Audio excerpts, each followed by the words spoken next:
May gabi sa tanan. Pisabas. Nalingaw ba mo sa itong simana? Or kakapoy sa itong trabaho? Igang? No? Pero tingali ang uban sab na dawong kalipay karong simana ha. Apan, bisa dun sa may atong nasinati, salamat nga niyata karon buhi, ligon o gitagaon o kahigayunan nga makapahulay sa presensya sa Ginoo. Dili ni taas akong wali mga kaigsunan, pero ako nagampo nga makahikap kini sa inyong kasing-kasing. Ang atong topic karon nga gabi simple lang, pero dako kayo og kahulugan. Ang topic mo ang pagka matinud-anon bisay walay makakita.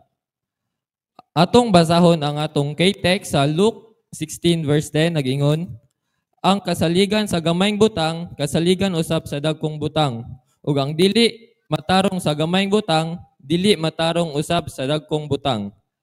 Ang Ginoo nagpasabot niini nga ang pagka matinud-anon magsugod sa ginagmay ug makita kung kinsa gyud tabisan sa tago nga parte sa atong kinabuhi. Ang atong hisgutan kini sa tulo ka punto. Unang punto, ingon, ang matinud-anon sa gagmay, matinud-anon sa dako. Mga igsoon, usahay moingon ta nga gamay ra bitaw ni, wala ra bitaw ni. Pero atong hinumduman, ang gagmay nga butang nagpakita sa dagkong prinsipyo sa atong kinabuhi. Examples, gamay nga pagpangopya sa quiz, gamay nga pagpamakak sa excuse letter, o gamay nga pagkuha sa butang nga dili atoa. Pero ang Ginoo nagtan-aw sa kinaiya, dili lang sa kadakon sa imong gibuhat, kung matinud-anon ka sa ginagmay, mahimo kang kasaligan sa mas dakong responsibilidad. Pero karon atong tan-awon unsa man atong masayran kung tinuod ta nga matinud-anon bisan walay nagtan-aw. Ikaduhang punto, ang Ginoo nakakita sa tanang butang.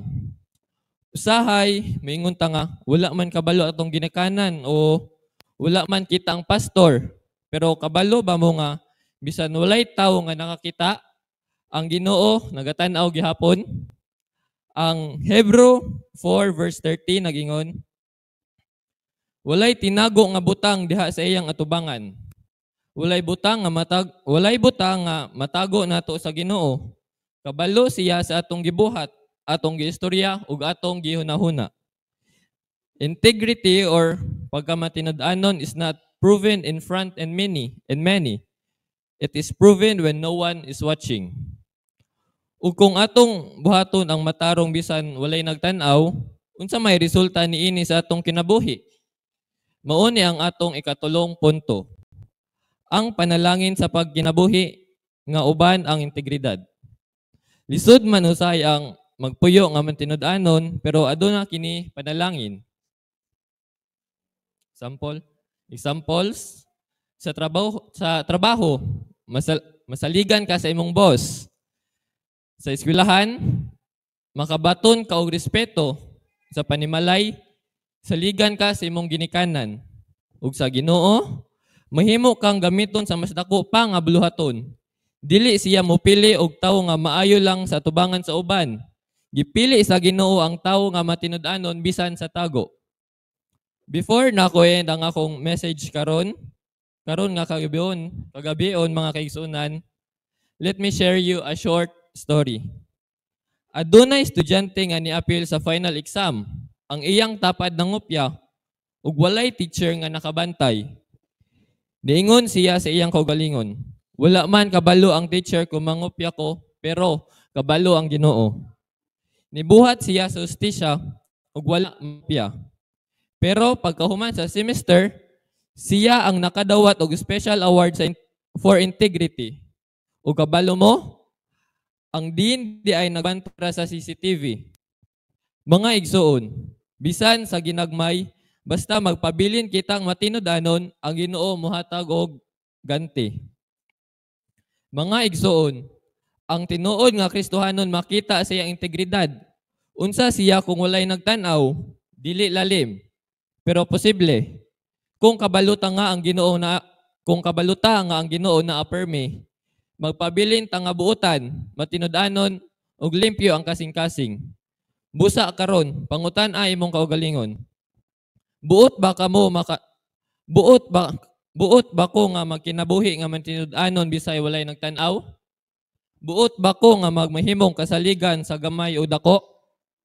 Kung ang imong tubag, oo Ginoo, tabangi ko nga mahimong matinud-anon, palihog iampo kini sa imong kasing-kasing karon. Ako mong gangyo sa pagtindog, umagampo ta.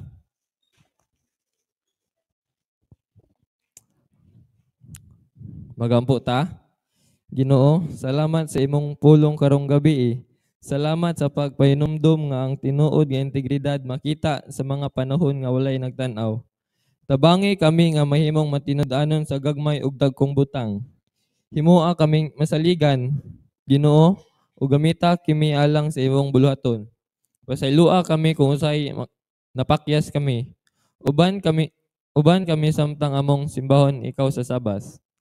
Sa ngalan ni Jesus, amen. Balik ta sa paglingkod. Daghang salamat mga kaigsuonan sa pagpaminaw karong gabi.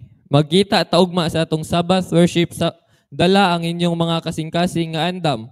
Mapasalamaton ug puno sa paglaon. Happy Sabbath kanatong tanan. God bless us all.